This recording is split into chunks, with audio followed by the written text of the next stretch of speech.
இருக்கு இல்லையா? ஏன்னா இன்டர்மிட்டன்ட் ஃபாஸ்டிங் இப்போ நான் வந்து டயபெட்டிக்னு வச்சுக்கோங்க. நான் மெடிகேஷன்ல இருக்கேன். அப்போ வந்து நீங்க என்ன மாதிரி டயட் ரெக்கமெண்ட் பண்ணுவீங்க? Is intermittent fasting okay? Keto diet okay? என்ன சொல்வீங்க? ஸோ டயபெட்டிக் பேஷண்ட்ஸ்க்கு ஃபஸ்ட்டு ப்ரிஸ்கிரைப் பண்ணது லோ கார்போஹைட்ரேட் டயட் தான் ப்ரிஸ்கிரைப் பண்ணுறோம். ஸோ லோ கார்போஹைட்ரேட் டயட்ஸ் வந்து அது திருப்பி ஒரு ரேஞ்ச் இருக்கு.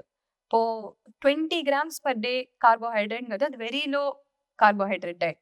ஸோ ஃபார் எக்ஸாம்பிள் உங்களுக்கு சொல்லணும்னா ஒரு 2 இட்லியில வந்து ஒரு 15 கிராம்ஸ் டு 20 கிராம்ஸ் கார்போஹைட்ரேட் இருக்கும். ஒரு கப் ஒயிட் ரைஸ்ல 45 கிராம்ஸ் கார்போஹைட்ரேட் இருக்கும்.